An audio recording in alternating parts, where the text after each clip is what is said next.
Bonsoir. Pour cet entretien d'actualité qui sera cette fois-ci consacré exclusivement aux résultats des élections départementales qui ont eu lieu hier, dimanche 22 mars 2015, nous sommes en train de réaliser une première, c'est-à-dire un entretien en direct. Voilà. Donc j'espère que ça va bien fonctionner.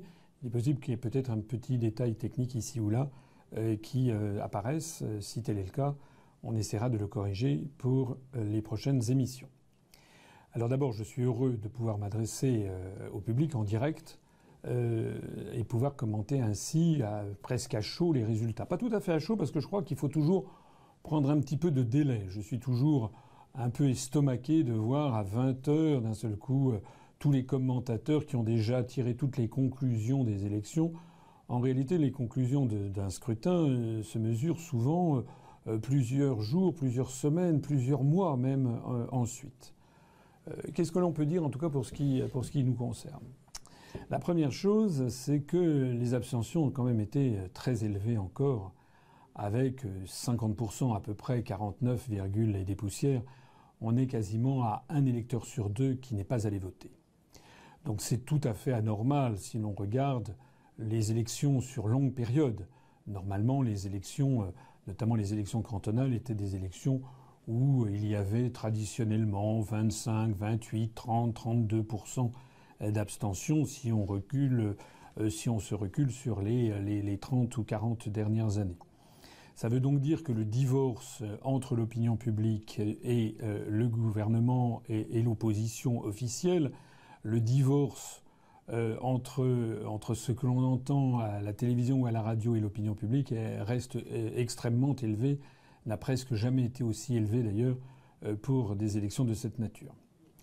Le deuxième enseignement que l'on peut en tirer, c'est que j'ai regardé la carte des abstentions. Il m'a semblé, département par département, il m'a semblé qu'il y avait eu une petite une participation un petit peu meilleure dans certains départements traditionnellement à gauche. C'est pas tout à fait vrai. Le Nord a connu une très forte abstention. Il y a des départements du pourtour parisien qui ont connu une très forte abstention. Mais quand même, on a un petit peu le sentiment, notamment dans la France rurale, votant à gauche, dans le sud-ouest, dans le Limousin, qu'il y avait une participation plutôt meilleure qu'ailleurs. Et puis en revanche, dans des terres qui votaient traditionnellement à droite, une participation plutôt un petit peu plus élevée. En attendant, cette participation de 50% ou cette abstention de 50%, comme je le disais à l'instant, révèle un grand divorce entre l'opinion publique et la scène politique française. Elle est corroborée par un sondage qui est tout à fait intéressant, qui est apparu, je crois, jeudi dernier, l'avant-veille du scrutin, comme quoi 82% des Français avaient trouvé que ces élections avaient été inintéressantes, que le débat était inintéressant. Ce sondage fait penser à d'autres sondages qui ont été publiés au cours des dernières années, qui montrent que la grande majorité des Français voudraient un renouvellement complet de la scène politique française, et notamment voudraient pouvoir se débarrasser de tous ces partis qui encombrent la sphère politique pour voir apparaître de nouvelles forces politiques. Ça, c'est le premier point. Le deuxième point, c'est que on a l'impression que tout le monde est un peu content dans cette affaire. C'est que tout le monde dit c'est formidable, on a réussi très très bien. C'est relativement, c'est un phénomène qui peut s'expliquer d'une façon relativement logique parce que en réalité, il y a moins de listes qui se présentent au suffrage des électeurs lors de ces élections départementales que lors des élections, par exemple, européennes ou lors des élections régionales. Il y a souvent beaucoup plus de listes. Pour une raison simple, d'ailleurs, c'est que présenter des listes dans un canton, ça coûte cher. Nous en savons quelque chose, nous, à l'UPR, puisque nous avons présenté 14 listes. Ça nous aura coûté à peu près 40 000 euros, ce qui, pour notre mouvement, est une somme significative. Nous avons expliqué qu'on tenait à se réserver pour les élections régionales qui auront lieu au mois de décembre de cette année. Alors donc, dans ce contexte, tout le monde a des motifs de satisfaction, en tout cas les grands partis font semblant d'avoir des motifs de satisfaction. Premièrement, l'UMP, on apprend les calculs du ministère de l'Intérieur, il y a l'UMP, l'UDI, l'UC, le MoDem, ils font un paquet global de tout ça. Et ça fait à peu près, d'après les chiffres du ministère de l'Intérieur, quelque chose comme 29,4% des suffrages. Donc l'UMP, Nicolas Sarkozy, claironne qu'il a réussi, que c'est quelque chose d'absolument formidable. On va y revenir dans un instant. Et deuxièmement, on sait que le Front National, alors ça dépend des évaluations, mais enfin semble-t-il que d'après les évaluations du ministère de l'Intérieur, le Front National aurait fait 25,1% des suffrages, ce qui permet à Madame Le Pen, il y a eu des 24,8, mais je crois que c'est 25,1, ce qui permet à Madame Le Pen de dire c'est fantastique, on a encore progressé, etc. Et puis finalement le Parti socialiste, alors là c'est quelque chose d'assez étonnant, le Parti socialiste, lui, d'après les chiffres du ministère de l'Intérieur, aurait eu à peu près 21,8, 21,9% des suffrages, mais le ministère de l'Intérieur, qui n'est pas chiche pour faire des regroupements, y ajoute les divers gauches, et donc elle parvient à Parti socialiste pour plus divers gauche, 28,8%, c'est-à-dire pratiquement à égalité avec l'UMP, et très largement au-dessus du Front National. Voilà. Le ministère de l'Intérieur, dans sa grande bonté, fait calcul que le Front de gauche, a fait 6,8% des suffrages et que EELV aurait fait 2,03%, ce qui provoque la colère de ce parti qui dit que les chiffres sont truqués. Quant au reste, le ministère de l'Intérieur relègue ça dans les espaces infinis des divers. Alors qu'est-ce qu'on peut dire de ça? On peut dire d'abord que c'est très difficile de tirer des chiffres d'une élection de cette nature, parce que d'abord il y a 2054 cantons, il y a donc 2054 élections différentes. Deuxièmement, comme je le disais tout à l'heure, c'est cher de présenter des listes dans tous les cantons, donc la quasi-totalité des partis politiques, sauf ceux qui sont grassement financés par la puissance publique, c'est-à-dire en particulier l'UMP et sa nébuleuse, et puis le Parti socialiste et le Front national, les autres partis n'arrivent pas à présenter financièrement et même humainement des listes dans toutes les circonscriptions. Donc si on divise les scrutins, les suffrages obtenus par tous les partis par le nombre total de suffrages exprimés, on arrive évidemment à des chiffres très très bas de pourcentage pour certains partis. Il suffit par exemple qu'un parti ne se soit présenté que dans 10% des cantons pour que son score dans ces 10% soit en gros divisé par 10 si on le rapporte au niveau national. Donc c'est difficile de tirer des enseignements, en particulier pour les petits partis comme le nôtre, j'y reviendrai tout à l'heure. Et néanmoins, qu'est-ce qu'on peut dire? On peut dire d'abord premièrement que c'est quand même un relatif succès pour l'UMP. Il faut le reconnaître, c'est dommage, c'est triste. Parce que moi, je ne sais pas, personnellement, je ne sais pas quel est le programme de l'UMP. Je connais de l'UMP simplement qu'à peu près toutes les semaines, il y a un nouveau scandale qui sort.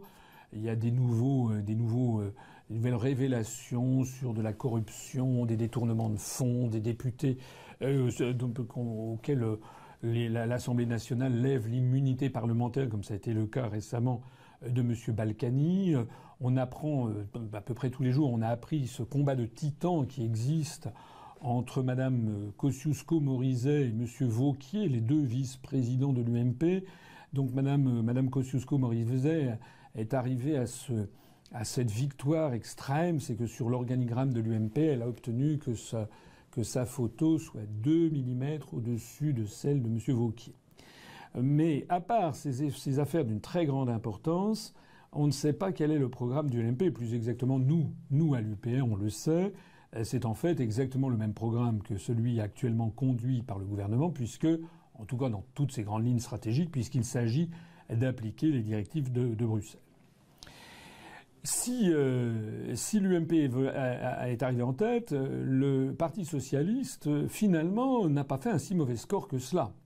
Si on compte le Parti socialiste stricto sensu, plus de 21%, c'est un peu inattendu. Moi, j'étais de ceux qui pensaient qu'il ferait moins. Et si on y ajoute tous les allogènes, tous les divers gauches, je l'ai dit à l'instant, il fait presque autant que l'UMP. Donc en réalité, le score du Parti socialiste n'est pas si mauvais. Le score du Front National, alors je sais bien qu'aussitôt je vais voir des trolls et des cyber-militants du Front National qui vont venir pousser des cris scandalisés de ce que je vais dire, mais le score du Front National est encore une fois un échec. Alors évidemment, on va dire oui, mais vous faites très peu. Mais je reviendrai tout à l'heure sur ce commentaire. Évidemment, nous, on fait très peu par rapport aux très grands partis du système, ça c'est certain. D'ailleurs, on se demande comment on pourrait faire énormément compte tenu du fait que nous passons 0 minute, 0 seconde dans tous les grands médias. Mais le Front National vient de rééditer pour la énième fois le théorème que j'ai présenté depuis des mois, des années à tous les internautes. Le Front National est bloqué définitivement en dessous d'un plafond de verre de 13 à 14% des inscrits. Point. C'est pas moi d'ailleurs qui l'ai dit, tous les sociologues le savent, tous les sociologues, ceux qui font de la sociologie politique, le savent. Avec 25% mais 50% de participation, ça veut dire que le Front National a fait quelque chose comme 12,5% des inscrits, encore raté, encore en dessous des 13% des inscrits. Ça fait quand même maintenant, au niveau national, ça fait quand même maintenant 43 ans que ça dure, puisque le Front National a été créé en 1972. Et naturellement, il y a encore des millions de Français qui vont se dire « c'est pas pour cette fois-ci, mais c'est pour le coup d'après ». Ça fait 43 ans que ça dure. Alors, ce qui est intéressant, c'est de voir aussi que le Front National a obtenu ce score qui finalement est à peine meilleur que celui des européennes. En nombre de voix, je ne sais même pas. Je crois qu'il le dépasse un peu. Mais ce qu'il faut voir, c'est que le Front National a obtenu ce petit pourcentage supplémentaire, ce 0, et quelques de plus, à la suite d'une promotion dans les médias qui défie l'imagination. Je disais dans l'entretien d'actualité, je crois la dernière fois, que le Front National, pendant les 15 premiers jours du mois de février, a obtenu 55% du temps de parole politique sur LCI, compte d'ailleurs non tenu des commentaires faits par les journalistes sur les partis politiques, et qu'il avait obtenu 44% du temps de parole sur BFM. En d'autres termes, et puis sans compter que le Front National, bien entendu, a été promu constamment par l'ensemble de la presse écrite, de la presse radiophonique, de la presse télévisuelle. Paraît-il, on nous a même sorti des sondages qu'il allait faire 30% des suffrages. Et même M. Valls était là en train d'agiter l'épouvantail. Alors, qu'est-ce que l'on peut tirer de cette conclusion ? On peut tirer de ça que moi je me demande ce qui va se passer pour les régionales. Je crois qu'il va falloir maintenant des centaines et des centaines d'heures d'interviews de Mme Le Pen et de ses collaborateurs. Il va falloir que, pratiquement, le Front National, il soit question du Front National en boucle, 24 heures sur 24, sur LCI, sur BFM, pour faire gagner encore 0,1 ou 0,2 points. C'est-à-dire que le rendement marginal de l'heure de télévision pour le Front National maintenant est devenu infinitésimal. Tout ceci, c'est la confirmation de ce que nous savons, nous, c'est que le Front National a fait en gros le plein de ses suffrages. Et un matraquage énorme, comme ça a été le cas en faveur du Front National, a pour effet d'attirer au FN encore 0,1, 0,2, 0,3% des voix, mais a surtout pour effet, c'est d'ailleurs là-dessus que joue le Parti socialiste, a surtout pour effet de mobiliser l'électorat du Parti socialiste pour justement empêcher que le Front National ne fasse... voilà. Je pense donc que si on a eu une participation un petit peu meilleure que les 60% d'abstention qui étaient craints, on a eu 50% d'abstention au lieu des 60% qui étaient craints, je pense que c'est dû à un phénomène de mobilisation de l'électorat, notamment de l'électorat de gauche, qui s'est dit non, tout sauf le Front National. Enfin, ça, c'est la rhétorique habituelle du Front National. On a d'ailleurs pu noter que, comme d'habitude, on a eu droit à la médiabolisation du FN, c'est-à-dire que les médias, tout en parlant du Front National absolument constamment, au cours des 10 derniers jours, dans la dernière ligne droite, ils ont sorti des quantités de déclarations de tel et tel candidat du FN, des déclarations racistes, antisémites, homophobes, etc., etc. Et puis Mme Le Pen y a mis du sien, bien entendu, comme d'habitude. Elle a fait le dérapage des familles, celle qui s'assure, que le FN assure systématiquement avant chaque grande élection nationale, Elle s'est rendue à Rome, elle a manifesté à côté de Aube Dorée, le parti néo-nazi grec, et à côté de la Ligue du Nord, le parti néofasciste italien, pour bien s'assurer que la médiabolisation fonctionnerait. Voilà. Résultat des courses, on est en ce dimanche 22 mars un peu toujours dans la même situation. C'est-à-dire qu'au bout du compte, le FN déçoit un peu ses troupes, tout en étant à un très haut niveau, ça c'est exact, bien sûr. Mais le FN déçoit ses troupes, au bout du compte, il n'aura pas toutes les promesses comment dirais-je, de régions qui allaient tomber dans son escarcelle. On allait voir ce qu'on allait voir. En réalité, la vague sera certainement une vague modeste. Et puis en réalité, c'est encore l'UMP et le Parti socialiste qui vont se partager les sièges dans un contexte d'abstention de 50% des suffrages. Voilà. Donc en gros, le blocage de la société politique française continue. Et on voit bien tout l'intérêt qu'il y a pour l'UMP et le PS et pour les médias à faire mousser le Front National pour arriver à une espèce de système désormais tripartite où il y a l'UMPS qui se partage les postes et le Front National qui est censé être le parti d'opposition. Donc quiconque n'est pas content, on lui dit allez au Front National, allez au Front National, allez au Front National. C'est le message subliminal des grands médias. Et puis au bout du compte, le FN fait flop parce que encore une fois, on sort des affaires. Il faut dire qu'il suffit d'ouvrir les placards du FN pour que ça vous dégringole dessus. Bon. Alors dans ce contexte, nous évidemment, je vois d'ici les gens qui ricanent, les internautes du Front National, qui vont ricaner en disant mais vous êtes microscopique à côté du FN. Oui, bien sûr, oui. Ça ne nous a pas tout à fait échappé. Mais néanmoins, je voudrais attirer l'attention des internautes qui sont lucides et qui regardent avec précision les évolutions politiques en cours. Quand j'ai créé l'UPR, le 25 mars 2007, plusieurs personnes de mon entourage ou des vagues connaissances m'ont dit que c'était une folie, que je n'arriverais strictement à rien. C'était d'ailleurs la prophétie que Madame Marie-France Garot m'avait faite personnellement. Elle m'avait dit « Non, monsieur, je ne viendrai pas à votre congrès fondateur puisque vous n'arriverez à rien. Vous n'aurez ni l'argent ni les médias. On ne peut plus créer de parti politique en France de nos jours. » Bien, fort de cet aimable viatique, j'ai quand même créé ce mouvement politique et je ne cache pas, je l'ai toujours dit, que les 2-3 premières années ont été difficiles. Lorsque nous avons créé un site internet puis une page Facebook, il y avait bien entendu toujours les éternels ricaneurs et qui, au début, je me rappelle, parlaient de l'UPR comme étant le blog d'Asselineau. Voilà, ils avaient trouvé ça très drôle, le blog d'Asselineau. Bon. Et puis, il y a eu les élections européennes de 2009. Nous étions beaucoup trop petits pour pouvoir nous présenter. Donc nous avions appelé à l'abstention puisqu'on était trop petits. On avait quelques centaines simplement d'adhérents et très peu d'argent. On ne pouvait pas y aller.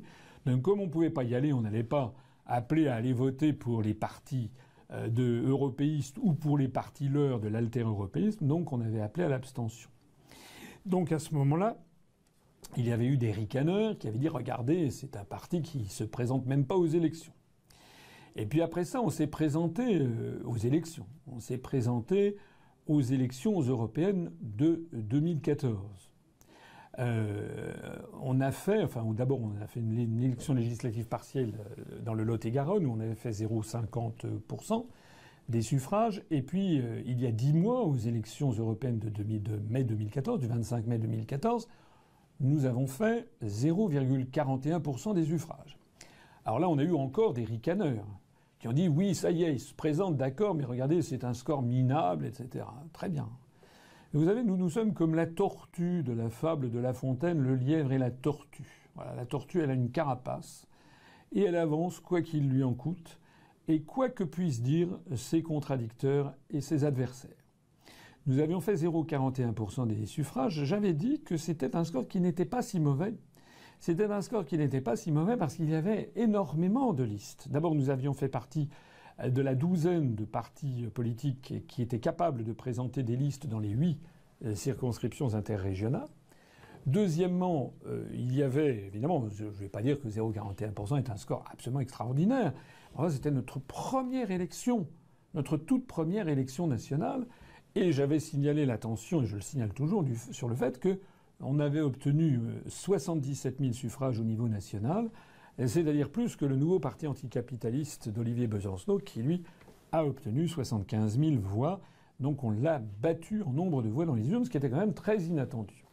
Alors pendant que nos contradicteurs ricanaient, eh bien les observateurs de la scène politique dressaient l'oreille et ouvraient grand leurs yeux, parce qu'ils savent bien à quel point il est très difficile de lancer un nouveau mouvement politique. Je rappelais à l'instant que Mme Garot me l'avait dit. Or, Mme Garot n'est quand même pas une apprentie en matière politique. Je rappelle qu'elle avait été la conseillère politique de Georges Pompidou dans les années 70 à côté de Pierre Juillet.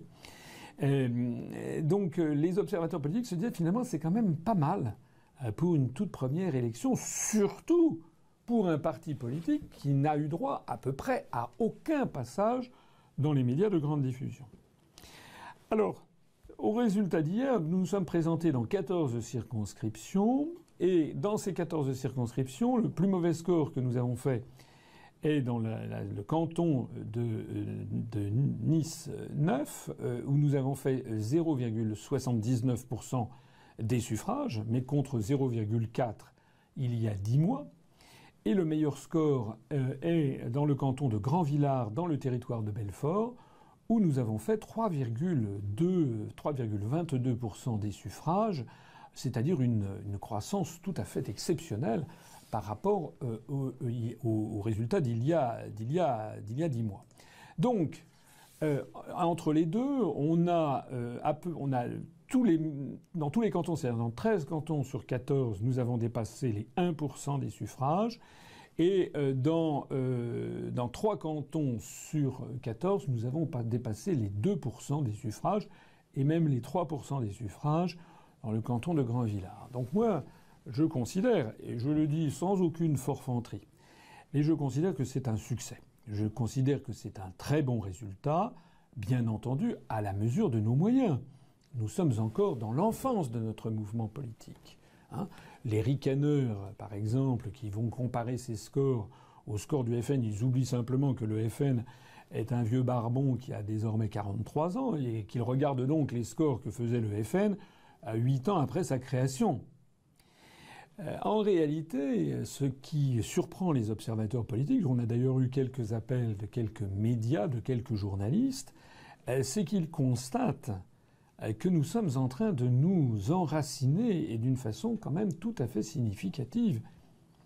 Dans le canton de Joué-les-Tours, notre candidat Kemaïs Marzouk et notre candidate Françoise Vergès ont multiplié par près de 4 le nombre de votants par rapport à il y a 10 mois. On a comparé circonscription par circonscription. Dans le canton de Joué-les-Tours, il y a 10 mois, nous avions fait très exactement, je regarde, on avait fait 47 voix. Hier, nous en avons fait 200 dans le même canton. On a encore mieux. Dans le canton de Saint-Dié des Vosges, enfin c'est pas encore mieux, mais c'est à peu près du même acabit, on a franchi les 2% des suffrages, on avait fait 70 voix dans le canton de Saint-Dié 1, on en a fait 168 hier. Le record absolu est celui qui a été obtenu par Jean-Louis Gilles et Anne Guillot dans le canton de Sénon, qui se trouve à l'est de Bordeaux, puisque nous sommes passés dans ce canton de 31 suffrages le 25 mai 2014 à très exactement 211 suffrages hier, c'est-à-dire une multiplication par 6,8. Il y a même un village où on est passé de 2 à 24 voix, c'est-à-dire une multiplication par 12. Alors ça sent quand même. Et alors, ce qui est très étonnant, c'est que, enfin significatif, c'est que nous grimpons dans les 14 cantons. Même d'ailleurs dans le canton qui était où je ne me faisais pas beaucoup d'illusions, je pensais qu'on risquait d'ailleurs de perdre des suffrages, c'était le canton de Sarcelles. Parce que là, il y avait 9 listes. C'est un cas exceptionnel. D'habitude, il y avait 5, 6, 7 listes. Mais là, il y avait 9 listes à Sarcelles. Alors, l'augmentation que nous avons faite est plus modeste, mais enfin, nous sommes passés dans le canton de Sarcelles de 81 voix à 106, c'est-à-dire quand même 25 voix supplémentaires par rapport à il y a 10 mois. Voilà. Donc, au total, en pourcentage de suffrages, des suffrages exprimés, nous sommes passés d'environ 0,36, 0,40% des voix dans les 14 cantons il y a 10 mois à peu près 1,63, 1,65 en moyenne sur ces 14 cantons. Et donc en augmentation de suffrages, alors c'est un peu difficile parce que dans un certain nombre de grandes villes comme les cantons de Marseille 11, de Caen 3, de Nîmes 1 et de Nice 9, ce sont des grandes villes où il est malheureusement pas possible de reconstituer le nombre de voix qu'on a eu dans le canton parce que le canton a été redécoupé. Donc là, on manque un petit peu de points de recul, mais enfin, en faisant des extrapolations, on peut estimer que le nombre de nos voix a été multiplié par 3,5 en l'espace de 10 mois. Alors, c'est quand même ça qui est le plus significatif. C'est quand même ça qui est le plus significatif, parce qu'on a fait un petit peu ce que des géologues appelleraient une espèce de carottage. Hein. On enfonce dans le sol, on fait des prélèvements. On avait choisi délibérément 14 cantons dans 10 régions très différentes les unes des autres. Il y avait des cantons ruraux, il y avait des cantons urbains, il y avait des cantons périurbains dans des banlieues. Eh bien, partout, les scores sont très fortement à la hausse. Enfin, au moins à la hausse, voire fortement à la hausse, voire en croissance. Franchement, j'ai été surpris moi-même par cette augmentation, qui est quand même de très bonne aloi, parce que je rappelle que nous n'avons eu aucune couverture dans un média de grande diffusion. Aucune. Absolument aucune, si, sauf il y a eu Vincent Brousseau qui a été interviewé pendant moins de 4 minutes sur LCI, qui est une chaîne il faut s'abonner dessus, mais à 23h20, un jour de semaine, et sur des sujets quand même très techniques concernant l'euro. Mais à part cela, nous n'avons eu aucune couverture sur aucun grand média de grande diffusion. Voilà. C'est-à-dire que notre croissance, je pense d'ailleurs, alors évidemment, certains vont ricaner encore en disant oui, mais vous êtes tout petit, c'est normal que vous augmentiez beaucoup, mais une multiplication par 3,5 du nombre des votants en 10 mois, je pense que c'est sans équivalent parmi les autres partis politiques, un tant soit peu élaborés, qui se présentaient à ces élections départementales. Je pense que c'est quand même quelque chose d'important. Je disais tout à l'heure qu'il faudrait probablement maintenant des milliers d'heures pour que Mme Le Pen puisse encore gagner 0,2 ou 0,3%, mais les Français en ont marre du lavage de cerveau pro-FN des médias. Tandis que nous, on se développe alors que les médias ne parlent jamais de nous. Pire encore, au niveau local, nous avons assisté quand même à des manœuvres tout à fait scandaleuses, et même parfois au niveau national, des médias. Je rappelle que, par exemple, à Jouer les Tours, on a fait l'objet d'une véritable cabale de plusieurs médias locaux, que ce soit TV Tours, que ce soit Info Tours, qui est un journal, TV Tours qui est une télévision, qui délibérément nous ont taxés d'extrême droite, en diffusant au maximum l'idée que nous serions d'extrême droite. Alors que notre candidat avait eu l'occasion de s'entretenir avec les journalistes, de leur montrer les décisions qui avaient été prises et qui ont été de nouveau confirmées par le ministère de l'Intérieur, comme quoi nous sommes classés dans les listes diverses. Donc ils l'ont fait de façon délibérée. De la même façon que de façon délibérée, on voit apparaître ici ou là des coquilles d'imprimerie, même au ministère de l'Intérieur, de temps en temps. D'ailleurs, il semble que le ministère de l'Intérieur, on a l'impression que ça lui arrache la moitié du visage que de simplement mettre les 3 lettres UPR. À chaque fois, nous sommes balancés dans les divers. Sur tel ou tel média de journal, on va pas parler de nous, on va parler de divers. Il y a même eu une coquille faite par le Figaro qui a parlé de l'un de nos candidats comme un candidat du Front National, etc. Bref, on ne sait plus si c'est de l'incompétence des journalistes politiques, ça serait quand même leur métier de regarder, ou si c'est plutôt de la malveillance à notre égard. Finalement, ce qui est important, c'est que nous continuons à grimper à toute allure. Et évidemment, maintenant, quand on fait 2-3%, il y a encore des gens qui viennent ricaner, mais disons que les rires s'étranglent un petit peu maintenant au fond de leur gosier. Voilà. Donc au régional, j'espère que nous aurons l'occasion de grimper peut-être encore un petit peu, on verra le nombre de listes. Mais tout ça, il faut faire preuve d'opiniâtreté. J'en profite pour répondre à certaines des quelques questions qui sont arrivées sur Facebook, que j'ai vues dans la journée. Des gens qui, alors eux, ne sont pas nos adversaires, sont des gens qui soutiennent notre mouvement et qui ont l'air d'être parfois un petit peu tristes, de dire mais c'est long, mais c'est lent, etc. Mais c'est long et c'est lent. Seules les personnes qui ne se sont jamais présentées au suffrage universel peuvent être surpris du cours des choses. Un parti politique, c'est un peu comme un enfant qui arrive dans la vie. C'est-à-dire que vous avez d'abord, il est au stade de bébé, et puis après, il est au stade d'un enfant qui commence à marcher, et puis après, c'est l'enfant qui va à l'école, et puis après, qui va au collège, au lycée, qui devient étudiant, puis qui devient un adulte. Donc c'est de ça qu'il s'agit. Malheureusement, nous ne bénéficions pas des faits médiatiques qui se sont penchés sur le berceau de certains mouvements politiques. Vous vous rappelez, pour les Européennes, on avait vu sortir d'un chapeau nous citoyens, du milliardaire Denis Père, etc. Lui, il avait eu droit tout de suite à passer sur les médias de grande diffusion, évidemment, puisqu'il était pour l'Europe, pour l'euro, tout allait bien, donc il passait sur les médias de grande diffusion. Nous n'avons pas eu droit à ça. Mais ce qui est important, c'est que nous nous enracinons, on continue à s'enraciner. D'ailleurs, dans la plupart des cantons dont je parle, dans tous les cantons dont je parle, sauf celui de Nice 9, nous avons fait plus de 140 suffrages, et parfois plus de 200, plus de 250, plus de 300, plus de 350. Il y a même dans le canton de Saint-Herblain, dont je n'ai pas parlé, qui est proche de Tours, où nous avons fait 394 comment dirais-je, suffrages. C'est le plus grand nombre de suffrages dans un canton que nous ayons obtenu. J'en profite pour saluer ici le résultat qui a été fourni par Laurent Aigron et Julie Ramelot sur place, plus Alain Parizeau, plus toutes les équipes qui sont avec eux. Alors maintenant, où est-ce qu'on va aller ?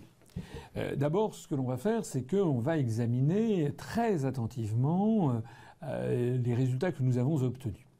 J'avais souhaité, le Bureau national avec moi avions souhaité que ce soit une espèce de test pour tester différentes tactiques électorales. On a eu des personnalités diverses et variées qui se sont présentées à ces cantons, c'est normal. Nous avons essayé différents cantons. On a laissé une liberté à nos candidats d'agir un peu comme ils le souhaitaient. Certains ont communiqué d'une telle façon, d'autres de telle autre. Et donc, on va mesurer un petit peu après ça, comment dirais-je,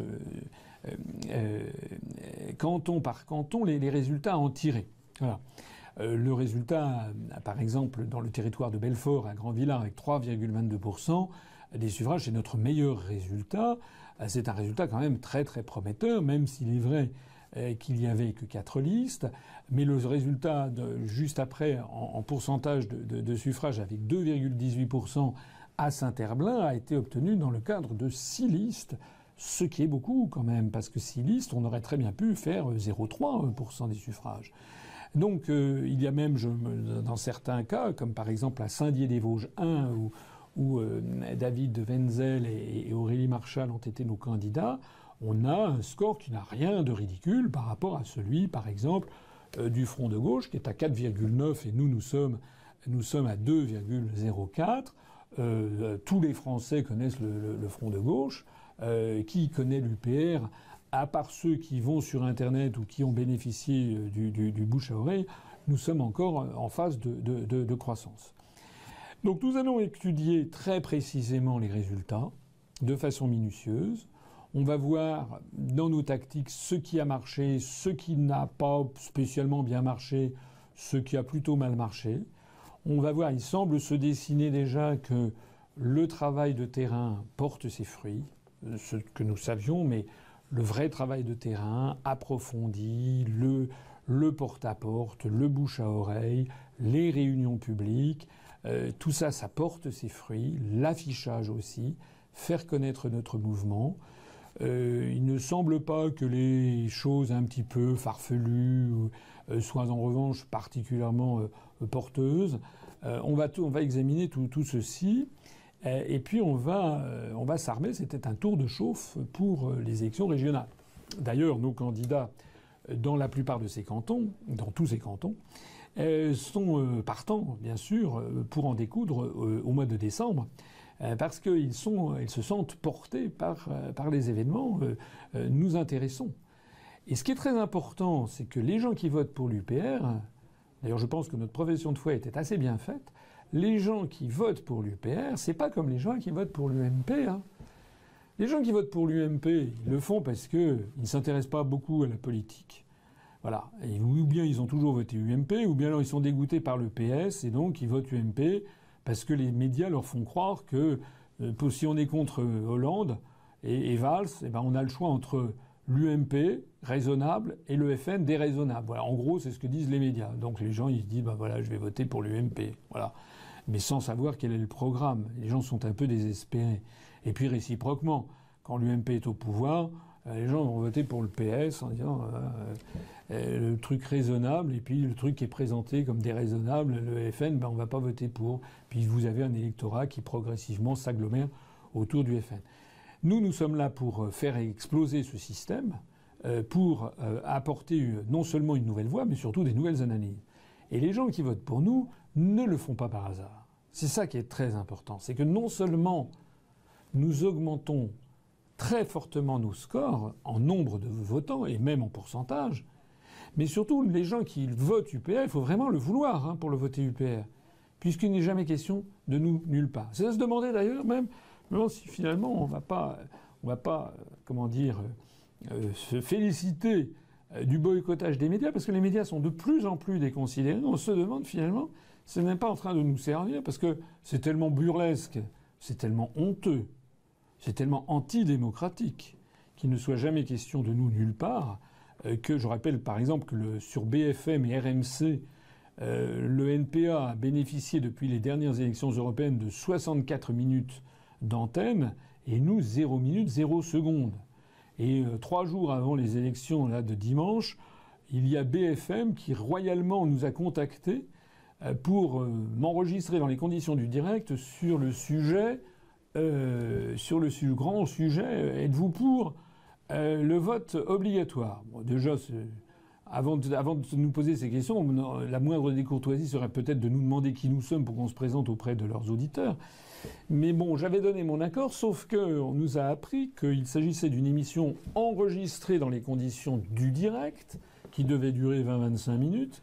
Mais quand on a demandé quelle serait la diffusion de cette émission, on a appris de BFM que ce serait 40 secondes. Donc 40 secondes pour parler d'un sujet, maintenant nous ne faisons plus la mendicité, nous ne l'avons pas faite d'ailleurs, mais maintenant c'est hors de question. Nous préférons que les choses soient claires. Soit BFM et RMC font leur devoir démocratique, c'est-à-dire que puisqu'ils accordent 64 minutes depuis les européennes au NPA de M. Besancenot, qui a fait moins de suffrages que nous aux européennes, et qui d'ailleurs ne s'est présenté, sauf erreur de ma part, dans aucun canton. Le NPA n'a pas eu les moyens de se présenter dans quelques cantons que ce soit. Ils ont fusionné dans une grande nébuleuse avec le Front de gauche, etc. Donc soit BFM tire les conséquences de cela et dit il faut quand même qu'on donne au moins autant à l'UPR qu'au NPA, ce qui serait normal conformément au principe même d'éthique formulé par le Conseil supérieur de l'audiovisuel. Soit BFM et RMC considèrent qu'ils s'en tirent avec nous en nous envoyant des regatons à la figure. Non, là les 40 secondes c'est terminé, on a passé l'âge. Maintenant, tant pis pour, j'allais dire tant pis pour eux. parce que c'est eux qui progressivement sont en train de se déconsidérer. Et l'accueil que nous avons sur le terrain, d'ailleurs tous nos candidats peuvent en témoigner, est très bon. Avant de conclure, je voudrais quand même dire un dernier mot sur le fait que dans beaucoup de cantons, nous savons qu'un nombre tout à fait significatif d'internautes, ou d'adhérents, de sympathisants de l'UPR sont allés déposer dans les urnes un bulletin nul sur le modèle de ce que nous avions mis en ligne sur notre site. Je les en remercie profondément. C'est un acte tout à fait démocratique. Ils sont allés voter. Ils ont donc fait leur devoir électoral. Ils ont voté nul. C'est tout à fait légitime. Et puis au moment du dépouillement, eh bien, j'ai eu quelques anecdotes ici ou là, dans le sud de la France, ou en région parisienne, ou dans l'est de la France, où il paraît qu'il y a eu des moments assez croquignolets au moment du dépouillement, lorsque le président du bureau de vote, ou lorsque les assesseurs, ou lorsque le public a vu apparaître 1, puis 2, puis 3 bulletins de vote. Donc ça, c'est une bonne chose. Je pense que c'est une bonne façon d'essayer de nous faire connaître. Avant de conclure et de passer à la prospective, un mot quand même pour remercier vraiment très sincèrement, très profondément, toutes celles et tous ceux d'entre vous qui se sont mobilisés. Parce que je sais bien que c'est difficile et je sais bien que parfois certains sont prêts à baisser les bras. Il ne faut jamais baisser les bras. C'est ce que le système attend de nous, que nous baissions les bras. Et si vous y réfléchissez bien, c'est vrai que c'est long d'un certain côté, mais d'un autre côté, nous avons commencé vraiment à grandir à partir de 2011. Nous sommes en début 2015 et en 4 ans maintenant, nous commençons à talonner ici ou là des partis, voire dépasser des partis qui sont connus. Donc nous sommes sur une croissance qui est très rapide. Et pourquoi nous sommes sur une croissance très rapide ? Ben, tout simplement, excusez-moi de le dire, mais c'est parce que ce que nous disons, c'est la vérité. Nos analyses sont les bonnes. Notre proposition, notre programme, c'est ce qui convient à la société française. C'est tout simplement pour ça qu'on grimpe. C'est pas pour autre chose. Donc, nos adversaires, les médias de grande diffusion, ceux qui les détiennent, etc., pourront nous brocarder, ricaner, nous interdire d'antenne, nous décrire comme des affreux jojo, etc., etc. Il n'en demeure pas moins. On voit bien que toutes ces critiques passent sur nous comme l'eau sur les plumes d'un canard et nous poursuivons notre ascension parce que nous sommes poussés par les événements et aspirés par le besoin fondamental de la société française. Si nous faisons encore des scores modestes, c'est tout simplement parce que énormément de Français ne nous connaissent pas encore.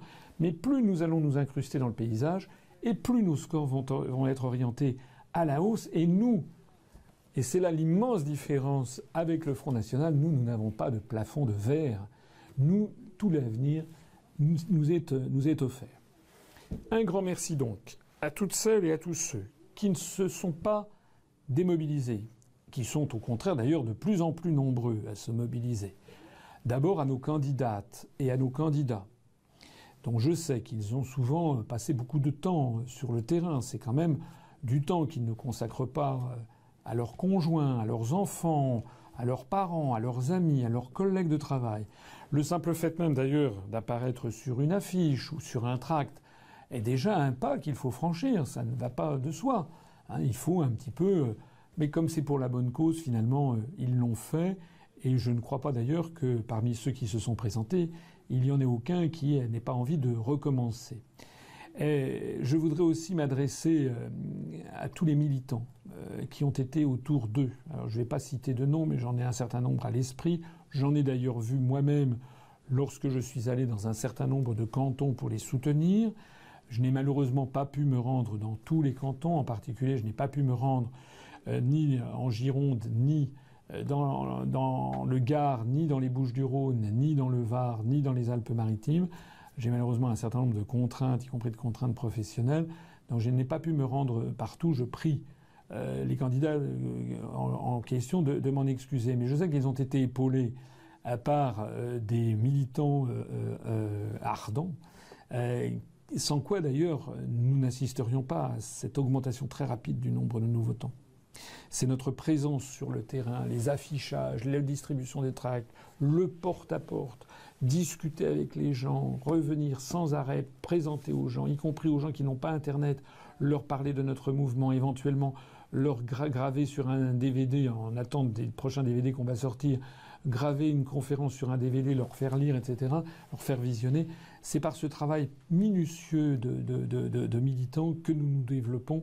Un grand merci à eux. Puis je ne voudrais pas oublier, bien entendu, les responsables régionaux qui ont supervisé l'exécution, notamment Daniel Romani, qui a supervisé largement ce qui s'est passé dans les cantons du Sud, à Marseille, où nous avons fait quand même une très belle multiplication de nos voix. Et puis également dans le Var, à Nice, dans le Vaucluse et dans le Gard. Et puis je pense aussi à Alain Parizeau pour la Bretagne, pour Saint-Herblain. Je pense aussi notamment à Guillaume Serrano, à Benoît Lamotte, à Antonio d'Acosta pour le canton de Gironde. Merci à eux très profondément. Maintenant quoi? Eh bien maintenant, on ne va pas beaucoup souffler, puisqu'on va embrayer très rapidement sur la préparation des régionales de décembre prochain. Donc ce que je souhaite, c'est que le plus vite possible, nous puissions mettre sur pied des listes de candidates et de candidats. À la différence des régionales, là nous allons essayer d'être présents dans toutes les circonscriptions régionales. Ça ne va pas être facile, puisqu'il faut à peu près 1800 candidats, c'est-à-dire 900 candidats et 900 candidates, puisqu'il faut que ce soit des listes à parité. Mais donc, on va quand même essayer d'être présents. Si on ne peut pas être présent dans toutes les circonscriptions régionales, au moins dans le plus grand nombre d'entre elles, on va essayer d'y être. Mais j'espère quand même bien qu'on va pouvoir y être. Donc je lance ici tout de suite un appel à tous ceux qui me regardent, et d'abord et avant tout, bien entendu, à nos adhérents et à nos adhérentes, pour qu'ils nous écrivent sur notre site internet. Il suffit d'aller sur la rubrique « Contactez-nous » et qu'ils nous disent « Voilà, je m'appelle Pierre Dupont, je m'appelle Sylvie Durand, je suis adhérente ou adhérent de telle région, je souhaiterais éventuellement être candidat ou candidate aux élections régionales. » Cet appel, je le lance également à nos sympathisants, puisqu'il n'est pas interdit du tout, bien entendu, d'avoir parmi nos candidats des gens qui ne soient pas encartés, mais qui soient sympathisants. Donc je le lance également, c'est important, c'est très important pour nous que nous soyons présents, parce que à chaque fois qu'on est présent dans un scrutin, ça permet de s'incruster dans la scène politique. D'ailleurs, ce qui est tout à fait notable, c'est que si nous avons progressé dans ces élections, c'est parce que un peu partout en France, des gens m'ont dit « Ah oui, je me rappelle, vous étiez présent aux européennes. Ah oui, je me rappelle, je vous avais vu ici ou là. » Donc, dans la mesure où nous avons été présents aux européennes, dans la mesure où nous avons été présents quand même dans quelques cantons et dans 10 régions, eh bien nous allons essayer de transformer encore l'essai en étant présents au régional. Donc je m'adresse encore une fois de façon solennelle. Il faut absolument que toutes celles et tous ceux d'entre vous qui le souhaitent, qui se posent des questions, c'est pas un engagement formel, ça peut être déjà simplement être intéressé. Parce que j'imagine bien que parmi vous, il y en a qui se disent « Ouh là là, mais à quoi ça va m'entraîner? Qu'est-ce que ça va faire ?» C'est-à-dire que les gens, je sais bien, ont une petite partie d'eux qui a envie d'y aller, puis une autre partie qui dit « Ah oui, mais ça va me prendre du temps, qu'est-ce que je risque ?» Donc déjà, envoyez-nous vos propositions. C'est pas pour autant qu'on vous retiendra pour ces listes. Nous donnerons bien entendu la priorité aux adhérents et aux adhérentes, mais faites connaître vos dispositions en nous écrivant encore une fois sur notre site. Vous allez à Contactez-nous et donc c'est l'adresse Contact UPR sur laquelle vous pourrez nous écrire. Voilà. Dans l'immédiat, je vous donne rendez-vous pour ceux qui sont en région parisienne s'ils le souhaitent, pour venir à la petite inauguration du siège de l'UPR que nous venons tout juste de mettre mettre en fonction. Nous avons loué un local dans Paris qui est près de Reuilly Diderot. C'est un petit local, ça fait à peu près 45 mètres carrés sur 2 étages, avec un étage sur rue.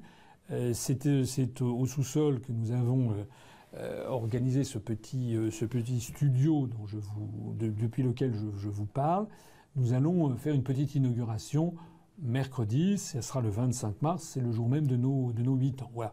Je le dis un petit peu mezza voce, parce que on voudrait pas qu'il y ait 300 personnes qui viennent, parce que là, on n'aurait vraiment pas les moyens de recevoir les 300 personnes. Voilà. Donc ceux d'entre vous qui sont à Paris ou en région parisienne, qui ont envie de venir participer à notre gâteau d'anniversaire, vous pouvez le faire. On va mettre en ligne dans les heures qui viennent l'adresse exacte. On ne l'a pas annoncé trop tôt à l'avance parce qu'on ne voudrait pas, encore une fois, qu'il y ait trop de mécontents, parce que sinon il y aura bousculade. On ne pourra pas. C'est encore un petit siège, mais c'est notre premier siège. Et d'ailleurs, tous les partis politiques, y compris les partis politiques que vous connaissez, n'ont pas un siège dans Paris. Plus sérieusement, ou c'est pas sérieusement, enfin plus largement, plus exactement. Je m'adresse à tous ceux, toutes celles qui le souhaitent, et en particulier tous ceux et toutes celles qui habitent en région parisienne, qui souhaitent venir à dimanche, où là nous allons fêter plus dignement les 8 ans de notre mouvement. Et donc mercredi, c'est simplement parce que c'est le jour même de l'anniversaire, on inaugure notre siège. En revanche, dimanche, nous allons faire une grande après-midi festive pour l'UPR, qui ouvrira les portes à 14h30. Je présenterai à partir de 15h une conférence avec support vidéo, comme vous connaissez, où je dresserai un bilan des 8 années écoulées. Je dresserai un bilan de ce qui nous attend pour les régionales, et puis bien entendu, puisque tout le monde y pense, pour l'élection présidentielle de 2017. Et puis nous tiendrons d'ailleurs sans doute un petit atelier où les personnes bénévoles ou souhaitant s'inscrire pour les élections régionales seront les bienvenues pour qu'elles nous fassent part de leur candidature pour être candidates. Il y aura différents membres du bureau national, puisque le bureau national de notre mouvement se réunit le samedi. Donc un certain nombre de membres du bureau national seront présents à cette journée, à cet après-midi festive, pendant laquelle il y aura quelques petites surprises. Ça permettra à tout le monde de se réunir dans un cadre sympathique. C'est une espèce de discothèque qui se situe en banlieue parisienne. Donc ça n'est pas commode d'accès par les transports en commun, d'autant plus qu'on le fait le dimanche. Mais en revanche, c'est très facile d'accès en voiture. Donc nous avons ouvert également une page Facebook événementielle pour organiser l'éco-voiturage. Voilà. Donc je m'adresse à tous nos adhérents, mais aussi tous les sympathisants et même les curieux, ceux qui veulent venir voir à quoi on ressemble. Il y a beaucoup de gens qui me disent... L'autre jour, j'ai vu à Caen, il y avait quelqu'un dans la rue j'étais allé soutenir nos candidats à Caen, Gwenaël et Terence, qui ont fait d'ailleurs une progression eux aussi. Quelque temps après, en sortant dans la rue, il y a quelqu'un qui m'a abordé en me disant « Ah, vous n'êtes pas monsieur Asselineau, etc. » Voilà, donc toutes les personnes qui nous suivent de près ou de loin sont les bienvenues pour venir à cet après-midi festive pour fêter les 8 ans de l'Union populaire républicaine. Merci beaucoup.